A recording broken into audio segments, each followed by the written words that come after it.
Welcome, Spartans, to Mission Debrief. We're playing every mission of the mainline Halo video game series in chronological order, discussing our experiences and sprinkling in a little lore along the way. If you'd like to play along and have your thoughts read on the show, email us at podcastevolved@gmail.com or drop us a tweet at podcastevolved on Twitter. We'll be playing the we'll be playing the Truth and Reconciliation mission from Halo Combat Evolved on the next mission.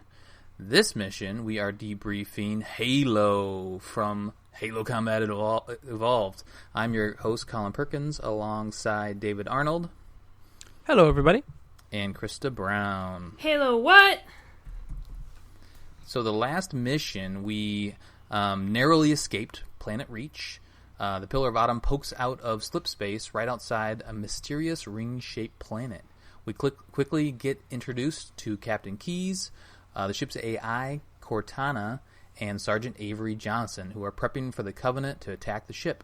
Our green super soldier protagonist, Master Chief, is then released from the hushed casket to protect the critical military information inside Cortana. We stuff as many Marines as we can into the last escape pod and head down onto the Halo. This mission, Chief and Cortana dust themselves off from the Bumblebee escape pod as the only survivors and proceed to get their bearings on this crazy Halo world. We quickly discover the Covenant is hunting down the rest of the survivors, so we hop in a Warthog to locate and save as many as we can. The date of this game is September 19th, 2552, the same day continuation from the previous mission. He didn't have a nap on the pod? No naps. Lots of naps in the last game. So many naps. They were napping all the time. That's why Reach fell. They're just sitting around napping. You know what? I think you're onto something. That's why we're so far behind. Time. Too many naps. So this is like our first steps onto a Halo. This is a pretty epic moment.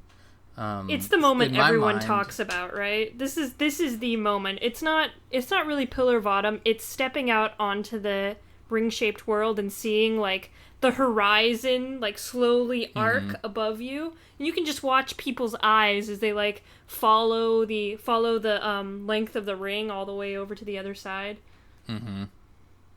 Yeah, it's a pretty cool moment. I feel like it also kind of takes a while. I remember playing originally, and this time again, you land, you're on the planet, you're looking around at whatever's going on, the waterfall and everything else that's going on, and then all of a sudden you're like, wait a minute, and you like kind of locate, okay, wait a minute, I am on the Halo, this is amazing. Then you kind of scan around. It's a really cool, it's one of the most iconic missions, I think, because it's that first time on the Halo. David, what were your feels, David, when you finally got back? Initially, got back. So, very first time I played this mission, it was awesome. I was like totally overwhelmed with the size of the map and just how big it is. And like the second you get control and you walk out, okay, a little bit of a bummer, everybody's dead. That's kind of harsh, and especially because you were the one standing. But like, I guess it's the whole, I imagine Chief locked his armor that Spartans do when they're doing like crazy re-entry stunts. So I imagine he survived some kind of cool stuff. But everybody dying was kind of a bummer. But it was pretty cool. I loved when as soon as you get out, you get to kind of look around and you get to see the Halo curving, and like Krista says, it's just a cool moment to look and watch. Yeah. And we were playing earlier and we were going back and forth between the old and new graphics just to see. It's just crazy to see all that was added into the skybox. I mean, it was impressive back then, but like seeing it now is like, oh man, it's so cool, so much detail. I like how they give you a chance to kind of take it in too. So you got to poke around a little bit before some of the the Covenant start showing up, and then you realize, oh, I'm not alone. All right, let's let's do this. And we get our first look. What's that? At the we got our first look at the Banshees and the Spirit drop ships. Pretty cool. Yeah, that's a cool moment. I really like those Spirit drop ships. I've always liked their design. Yeah, they're pretty alien, pretty funky. Like, you know what I mean? They look like a tuning fork, essentially. Yeah. I like how I like how in all of the books they just describe it as U. It's just an uppercase U, as like the spirit ships. They look like a U-shaped thing. Yeah, that's accurate. That makes sense. Yeah, so the Banshees are also an interesting thing because, well, again... they don't like the pistols. They don't... Yeah. You can blow them up, though, right? Like, you can just fire with away the at pistol, them. yeah. Mm-hmm. I like to, like, bait them in, and as they dive down, it's really kind of cool. If you switch to the AR, you can just pump a clip into them, and it actually does loads of damage up close. Like, if you get a full clip onto a Banshee, and then you just shoot them. Do you remember if they show up when you cross the bridge? Yes. Yeah, you trigger them as you cross. Oh, okay. They won't spawn before. Here's a meme for you guys. Who will win? Super amazing alien technology or one pistol? One pistol. Yep. The pistol is super amazing human technology, Krista. I know, but the Banshee is super amazing alien technology. It's awesome. Before you cross the bridge, you can go find a skull, the second skull waterfall. of the game, in the water.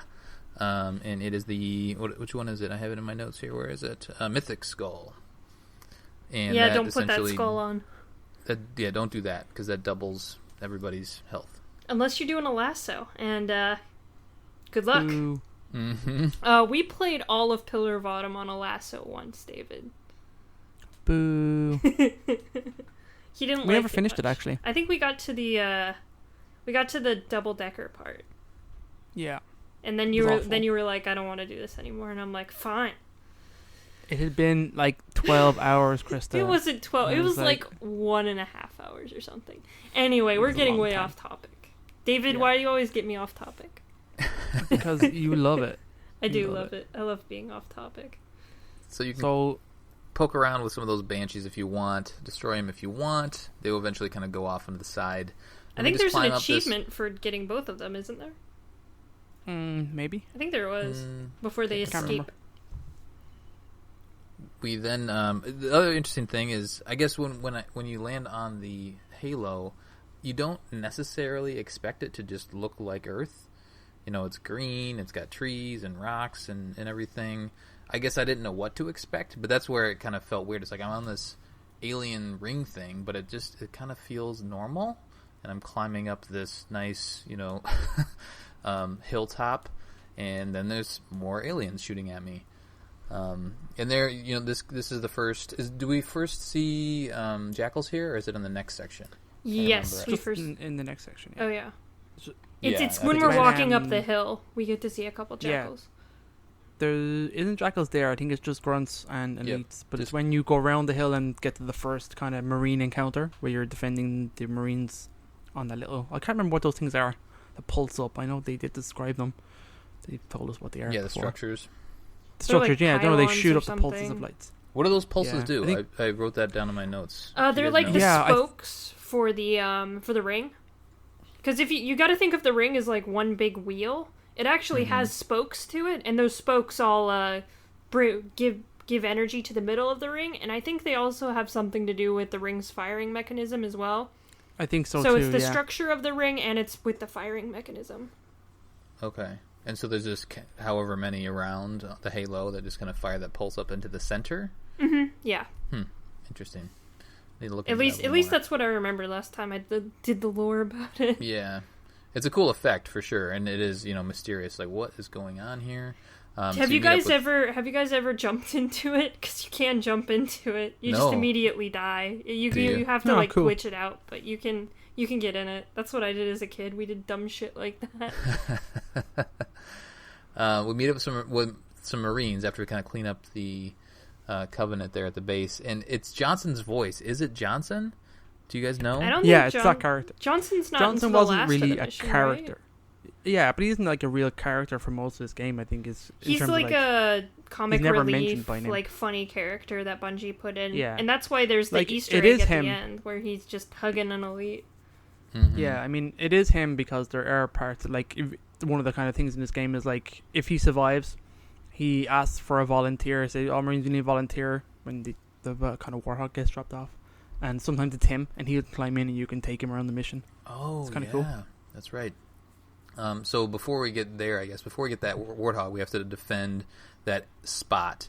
And there's a number of dropships that come in. I think there's 3 or 4 dropships that come in and pop out. So here's where you're really kind of testing your your gun skills, I guess, in this open environment. And it does feel good. It feels big, right? You know, you're used. You know, you enter the game. First mission is you're in this ship, which is, you know, very all down the long corridors, and it's very tight. And now it's a wide open space. So you can attack these encounters lots of different ways. Yeah, it's a great kind of mechanic of this game that it does that, and it leaves these kind of encounters open because it makes it very replayable, I think, and how you deal with it. It's pretty cool. There's usually always some goodies and some health packs on the top of that structure, so make sure to go back up there. And an extra pistol in case you lose yours. That's right. Actually, or steal it from your friend. I made it through. I haven't picked up a Covenant weapon yet through this whole thing, and this is on normal though, granted. So I haven't. You don't really have to on normal. Yeah, right. Yeah. David and I have been playing on Legendary, so we've been picking up a lot of plasma pistols. Mm-hmm. How did this mission compare on Legendary to the previous one? Was this a lot harder? It went really fast. We were like at the end of the mission. We're like, oh, I guess this is the end. I feel like this mission feels a lot longer the first time you play it when you don't know where you're going. But since David and I really know what we're doing, it wasn't that bad.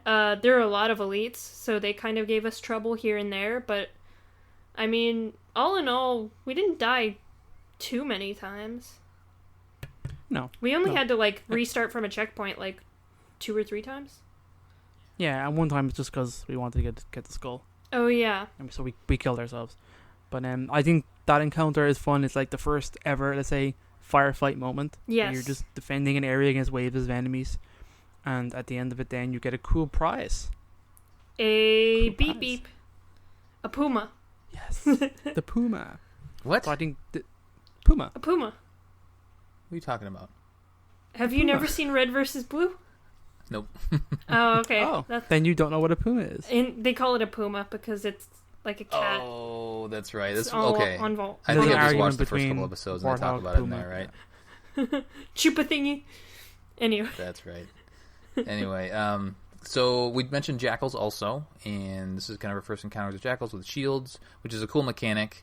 And I'm not recalling. I'm sure there are other games that had similar type of foes, I guess, or enemies with shields, but they do a good job. Jackals are kind of always frustrating for me. Is like, you know, you kind of have to be really precise to get them to kind of, you know, stall or stutter back, whatever it is, and then open themselves up.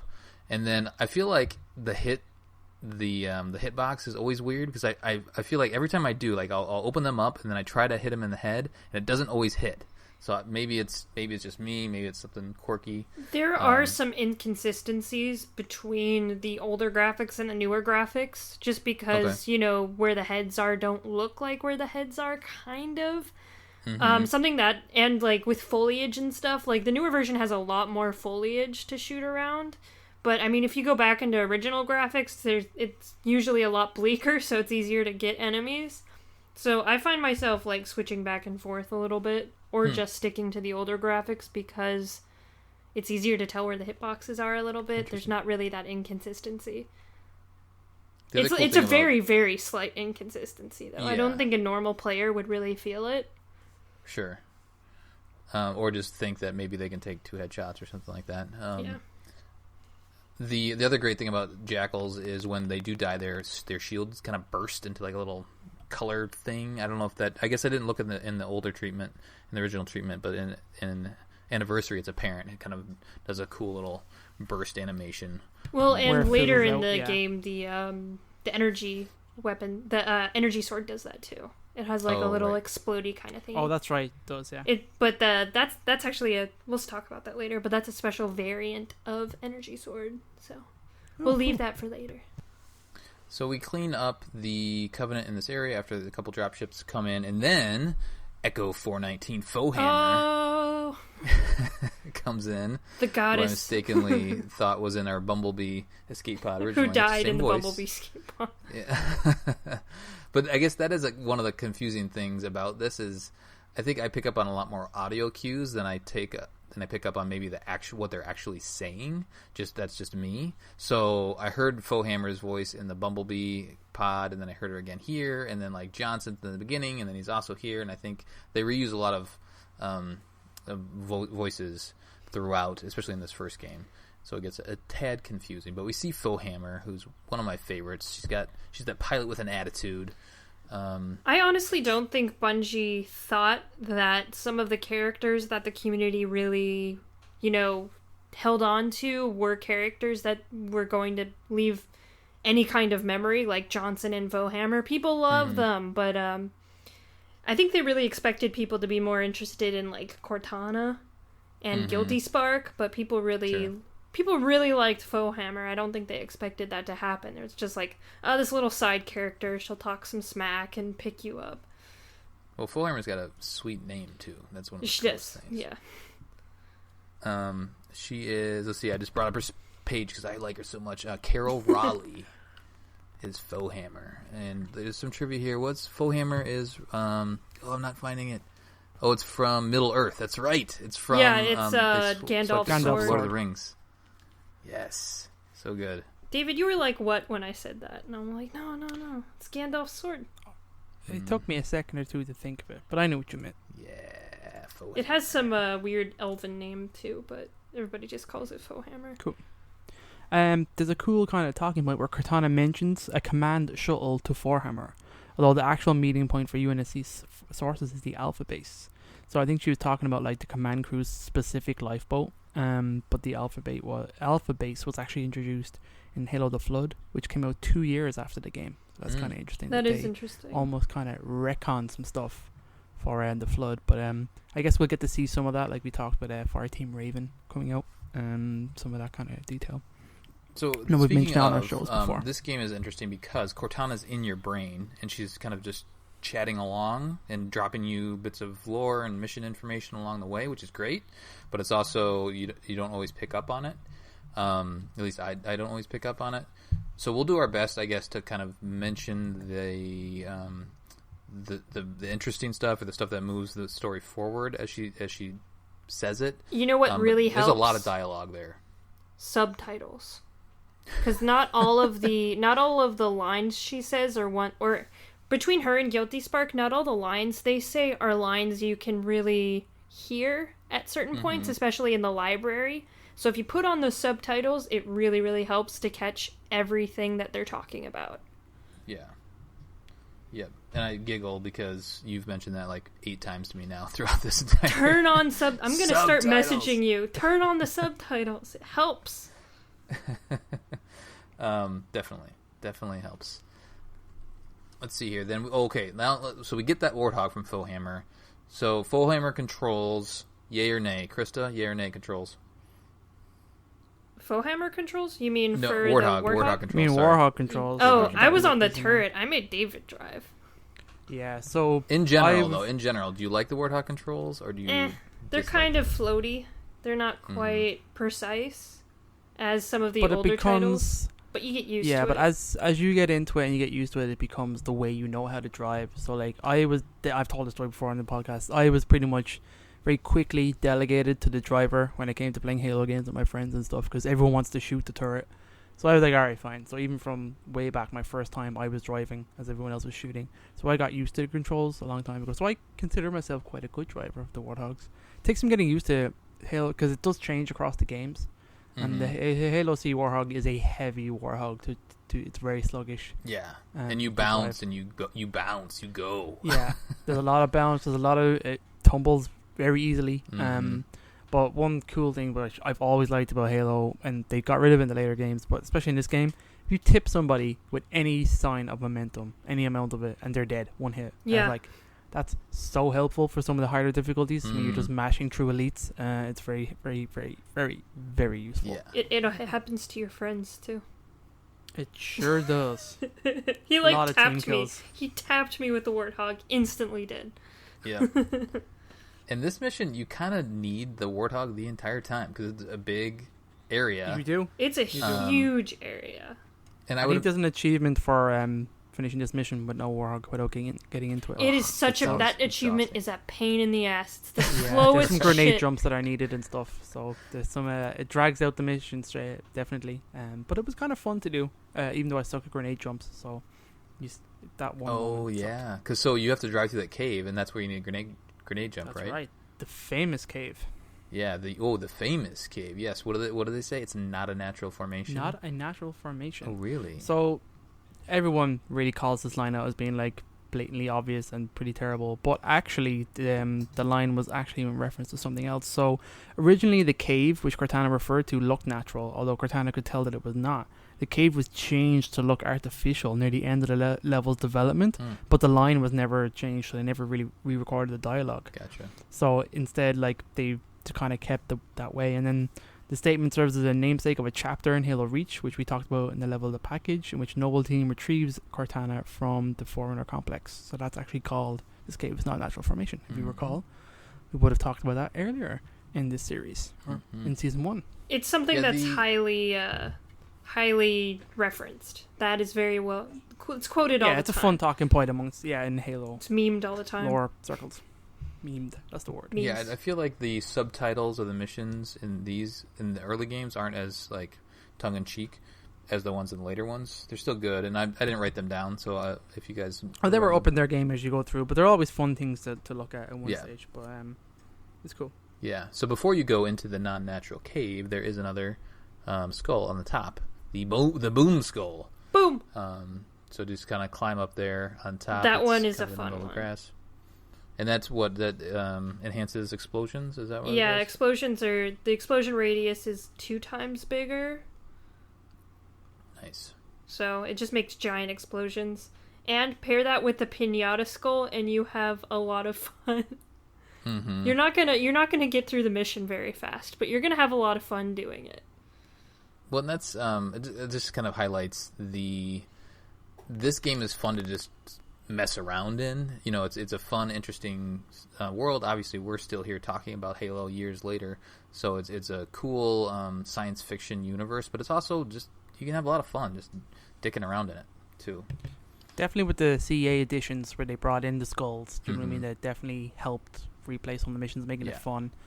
And with the skulls and finding the skulls and the terminals, all these little things in the environment do make the game fun to explore and enjoy.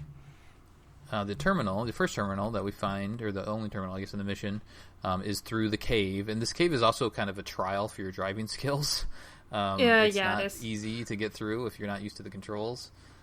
So we kind of wind in and out, and then we got a little flashing yellow terminal off to the side. We'll cover what is in that later on. But we also mentioned it does launch the Halo app. And I actually went down a little rabbit hole. It was weird. So I got to that. I popped open the Halo app. I didn't have it installed because I have an Xbox One X, and I haven't touched it since then, or didn't reinstall it. And then all of a sudden I was like, oh, look at all this Halo stuff from 2016 at the latest. They haven't touched it's pretty funny. No, they have not updated it in a long time. There's good stuff there. They just haven't updated it. There is, yeah. Mm-hmm. Forward Unto Dawn can be watched there, and Nightfall. Yeah, actually, stuff like that. I actually started watching Nightfall. I was like, let's just give this another chance, and it was okay. I watched 5-10 minutes of the first episode. It was all right. I didn't want, I'll watch that eventually. The rest of it again. All right, so let's keep going through this tunnel here, and then we reached this giant area, and with a dead bridge, with a bridge knocked out, and then we have a little encounter here. And this is where I start to notice the turret and how good it sounds, how good it feels. It just shreds too. It just shreds enemies. It's ridiculous. Even in Legendary, it just destroys everything. Yep. This is a fun encounter too because there's lots of places to hide, and you can hear the grunts kind of screaming and around, and you kind of have to chase after them sometimes. It's actually a pretty good encounter. And then you have to go and activate the light bridge, and there's always an elite hiding up there. Always. Or 2. Yep. If you're on Legendary, there's 2 or 3. Oh, I think there was only 2. It's like 2 red ones. Yeah, there was a red one up there waiting for me just around the corner, so I took him out, went and activated, and then you kind of just bound down the side of that structure back into the Warthog. Did you get the bridge activating cutscene? I did. Mm-hmm. Okay, because we did not. Oh, really? I'm not sure if it was co-op or because it was on or Legendary. Maybe. We weren't sure, but it didn't show the animation of the bridge forming. Oh, interesting. There's not a lot to it, but it is, it's kind of cool. Again, if you're playing this for the first time, you're like, oh, what's going on? It's developers going, you can drive over it. It's okay. It's light, but it's solid. Hard light. It's hard light. Mm. Mm-hmm. Then we pop out of the other side of the cave, and now we have to go save. I guess the one thing we forgot to mention when Fohammer, before she drops the Warthog, you see your other kind of escape pods landing off in the distance. So that's kind of your mission, is to go find other survivors, is go chase after those escape pods. When we pop out of this cave, when we pop out of this underground forerunner structure, then we have a choice. Now we can go around and find. There's 3 different encounters that we can go find. I always go clockwise. Do you guys have a set order that you go through? Yeah, I do that too. I go to the one where the snipers are on the ridge. We do the sniper one, the one with the other pylon thingy, and the guys hiding behind the boulders, and then we do the one with the underground area. Okay. Because clockwise that's is always actually, been my way. Because you go up the hill, and then you can turn a hard left, and that's where the underground encounter is first. I like having the sniper rifle through the whole thing, though. Yeah, that makes sense. It makes it way easier, because you can just stay all the way in the back and just take out all the enemies. Mm-hmm. Especially on Legendary, I didn't really need the sniper rifle on normal, but it is a fun find. So then, you go in the sniper rifle area. There's a big structure at the base, and then there's a hill that you run up, and that's where all your Marines are. That's where that sniper rifle is. Is it kind of in the bushes there? There's actually quite a bit on Legendary. That's kind of is that the hardest, would you say? Or no? I bet you the boulder one is the hardest. The boulder one is the hardest. That's the one we died on. Yeah. That's the one where it seems to be the most, and there's a couple drop ships. But yeah, there's a lot of elites there and not a whole lot of cover. But if you have the sniper, there's also a sniper there too. So a Marine has it though, doesn't he? I think a Marine has it. It's a dead Marine. Oh, okay. At that one, there's a dead Marine there. Yeah, the boulder one is interesting because that area feels big too. That's the biggest of the 3 areas. And I never feel like I get that much help from Marines in that one. The other 2, I feel like they do help out a little bit. No, they stay way back for the boulder one. Yeah. The Covenant needs to be on top of you before the actual Marines help. Right. So you're kind of running down, trying to draw. Yeah, most of the time I'm doing that. Or I'm sniping down. Most of the time it's what I do. Or if I'm, depending on my mood, if I'm trying to run them over, which is how we died. It's like wedged the car and we all died. That was fun. You can't get the Warthog all the way to the top, can you? Oh, yeah, you can. Can you? Yeah. Oh, yeah. I tried a little bit. I guess I tried right where I entered. I tried, but then I just figured it's like, it's not worth it. I didn't want to get stuck. So, just kept on shooting them aliens on foot. Kept on trucking. Mm-hmm. And then the last encounter is where there's a couple structures, 2 structures, and then there's kind of an underground connection, I guess. And then all your Marines are down there hanging out. And that one, I feel like that one's probably the initial one where the sniper's on the hill. That's probably the easiest one. And then the underground is the second hardest, and then Boulder's is probably the third hardest for me. But then it's kind of cool because wherever you end up, whichever one you do last, is where that cutscene drops. Yes. So it's not like a generic cutscene where you then kind of like go to the center where it's the same thing. Then Fohammer will come and pick you up wherever you end up, which is cool. Good stuff. What else do we have? There's not a whole lot of. Weapon differentiation. So this is the first sniper rifle. We could talk about the sniper rifle in this one a little bit. First sniper and the first needler. Super powerful. Oh, just ridiculous. Yeah, it's really good. It's really good. I suck at it, but it is a great sniper. 4 shots in the clip. Cool little night vision thingy. I even have the hair triggers on, so I can just blast really fast. Of course you do. Of course, yeah. Gotta have the hair triggers. So the needler is also in this, so I do actually like this weapon. It's in CE, it's a bit slow. So there's that thing to be more. It's not a flame. It can be. Yeah. Yeah, the Needler it's one of those things where when an enemy is firing it, because you can hear it, just kind of slowly pings off. And it's weird to be able to see the bullets and dodge the bullets. You kind of feel like see them slowly coming towards you. It's like, whoa. Yeah. But, well, just like all Halo weapons, it's very iconic in its look and in its sound, and like when you've been needled too many times, you're dead. You got that pink mist. You're all gone. But and if you're not paying attention, it's somebody one of the grunts or whoever is using it can come behind you and blow you up pretty easily. Sometimes the elites have it as well, and they'll pump those shots out at you. It's pretty. When you have the explosion radius on, it also maximizes that. I mean, so you can detonate grenade explosions with your needler explosions. So I do like it sometimes. I like using it. What's the stigma behind using the needler in multiplayer? Because I feel like it's overpowered, right? In multiplayer? Yeah, well, people... They slightly home, so there's a bit of that, like the needles will home into. It's kind of like using the plasma pistol and headshot combo in multiplayer. It's just too easy. So for some reason, there's like this it's polite not to use those or something. It's really weird. It's really weird how that kind of happened with the community, but people don't use the noob tube really, and people really don't use the needlers. Yeah, usually when somebody's using the needler, then you get a comment like, "Oh, what are you noob using that needler?" I think it's more used in Halo 5 though, because they have the special variant type needlers in like Warzone. So that's when people use it a little more, but in some of the other games... Those are great. I love them. Yeah, they're really good. I love the needler. When I first started playing Halo, because I was mainly playing campaigns, I was like, yes, this thing is awesome. Give me a needler. Let's go blow up some aliens. It's great. Yeah, when I was a kid, it was my favorite too. Yeah, exactly. And it's so weird too. It's so different than anything else that you see in Halo. It's very or alien. Other games, right? What else? What else we want to cover before we talk about that terminal? Anything else, you guys? We have the ending cutscene. We already talked about that. They do mention that they found keys, right? They located keys. Yes, and that we're gonna go help him. Mm-hmm. Search and rescue mission. Cortana also says she says that she disabled the Truth and Reconciliation, which is weird. Did you guys pick up on that? Yeah, she did it in the fight above the ring before you crash. She disabled one of the cruisers, so it was before the Mac cannon got wiped out. So essentially, I guess before Chief woke up in those moments in that aerial fight. Oh, interesting. Okay.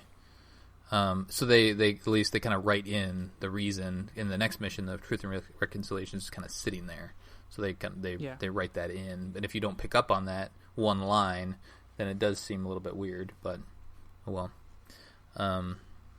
Should we talk terminal? Yes, let us talk the terminal, because it's this terminal is really thick. Cool. Yeah, it has a lot of content to it. I mean, this is set before the rings were actually put in place, because you can see them hovering around the Ark. So the rings haven't been put in place yet. The monitors are being assigned to their rings, so you get to see all the different monitors. And they're being given their activation index, which becomes really important at the end of this. Another thing they talk about a lot is Forerunner Society and their connection to the domain. So if you don't know what the domain is kind of, I'd say, like, if I were to compare it... Uber Internet? Yeah, it's Uber Internet. If I was to compare it to anything we have, it's like a super internet. And the domain was kind of mysterious up until recently too, right? Like it's still fucking mysterious, dude. Yeah, people don't really know how it works. It's kind of a kind of like a neurological, half biological, half not kind of structure. Mm-hmm. It's really weird. They've explained more recently since Halo 4, but up until then, it was really like, what everyone's is this like, thing? What is a domain? Yeah. And of course the Forerunner books. Yeah, the Forerunner books help, but definitely with Halo 5 and where that story went, which we won't talk about right now, the domain is huge. Yeah, there is actually a comic about it, which is very interesting, which I don't think a lot of people have read, which kind of explains... You have, good man. Explains a lot of what happens with certain characters in Halo 5, and I imagine in the next Halo game, there'll be more talk of this, because it's such a huge point. Mm-hmm. Definitely. But anyway, sorry. Keep going, Chris. Okay, so basically what the domain is pretty early on in Forerunner Society, they started cataloging and putting everything into the domain. And as you become older, you gain unlimited access basically straight into your brain to the domain. So you don't have to really remember things as much. You can just access them right away, kind of like how smartphones work for us now. Like, we don't have to remember too much. We just, just Google it on your smartphone. Why are you asking me that question? Right. That's kind of how important it is. It just contains the entirety of Forerunner society. And since at this point the Forerunners were basically leaving the galaxy, dying, they were worried that without the domain, no one's going to be able to hold the mantle of responsibility. The mantle of responsibility is basically just the most powerful, most technologically advanced race has a duty to keep the universe safe from war, from parasites like the Flood, to just kind of keep order in the galaxy. So, the Forerunners were worried that the only thing left of them would be just their weapons, their structures, and not anything about their society, about the mantle, and about everything they accomplished. So that was a really big kind of thing in the terminal that, if you don't know the background of the lore, makes absolutely no sense. It's like, why are they so worried about this domain thing? That's kind of weird. But it gives you so many rabbit holes to chase down. It really does. It really does. And I think at this point, the Forerunner books weren't quite all out. Maybe one was out. But at this point, the Forerunners were still very mysterious to us. All of these words that Guilty Spark keeps alluding to are not something that we had common knowledge of. Like, yeah, he drops ecumene, which isn't really common knowledge. It was like, what is that? Yeah, the Forerunner ecumene is just the kind of the seat of political power. They make all the decisions and stuff. Those are the important people. Like a senate or something like that. Yeah, that's basically, I am the Senate. Forerunner government, essentially. The Senate. Unlimited power. Anyway, that's Star Wars. But, yeah, and the cutscene ends with the portal opening and Guilty Spark going through the portal to Installation 04, which I'm guessing between the beginning of the terminal and the end of the terminal, the installations were already put in place, because you can see them around the arc at the very beginning. But the slip space door opens, he sees his halo, and he says some really bone-chilling stuff. Here's my halo, it's home. Kind of stuff like that. That's not exactly how he says it, but it's really good. And it... Oh, also it's a creepy line delivery. It is. And also we get to see... Also, we get to see Abject Testament, which is the monitor of Installation 03, which is an installation we really haven't gone to yet. So that was interesting. He's reddish orangish, kind of the same color as the monitor of Installation 05, which is later on. But yeah, we get to see him very briefly, and all the other monitors, which Guilty Spark doesn't interact in this cutscene, but. All in all, of these terminals are super meaty. They're super meaty, and I think it's cool because it makes the moment later in the game really cool when we stumble across 343. Yes. He's so like, yeah, hello. So it kind of gives you a little build up, and you're like, oh, okay, cool. All right, and now I got a little background of what's going on. A little bit, even though it's confusing, but a little bit of background. And, I mean, as a Halo fan, going back and playing this game and seeing the cutscenes for the first time after all we know between all of the different games, at that point we were up to Reach. So it was really interesting to get more of a before Rampancy and Halo CE stuff for Guilty Spark. Mm-hmm. Yep, just totally. to see what he was like at the beginning. But it's all the terminals in this game are really, really good. So we'll be dissecting every single one in every single episode. Absolutely. Let's do some community thoughts on the mission, then we will get out of here. We posted on some socials. What was your feeling? You know, what we talked about at the very beginning is like, you're on the Halo now. Like, how did that feel for you? So we got some responses. David, can you read those? We got some good responses. So Miles Dill is, I'm gonna murk these aliens. He says minus points for CEA, not as elegant as the OG graphics in my opinion. Miles is an artist, so he can have his opinion, but it's wrong. So I really love the remix, the anniversary edition, the remastered graphics. I think they're cool. Marius Scarson and Peterson says awe, wonder and excitement. which I think we can all agree with. We got another one from Robert Redder, says, makes me want to give it a mixtape. I'm not sure what that's in reference to, but everything gets a mixtape like nowadays. You give your girlfriend a mixtape. Okay. River Willingham nailed it. Paralyzed, dumbstruck, blinded by its majesty. And Jed Hikes also said, I was blinded by its majesty. So that's an excellent quote reference from Halo 2 intro, which is pretty badass.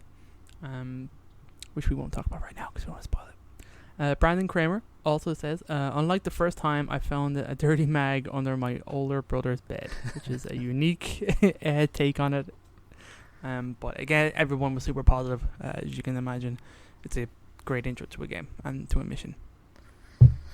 Well, cool. Let's wrap it up. That'll do it for the Halo mission from Halo Combat Evolved. On the next episode, we will be covering Truth and Reconciliation. We'll be doing some night sniping. It's going to be great. Yes. Ooh, it's a good one. Mm-hmm. Send us your thoughts at podcastevolved@gmail.com or drop us a tweet at podcastevolved on Twitter. Until next time, evolved. Evolved. Evolved. And with 30 minutes to spare.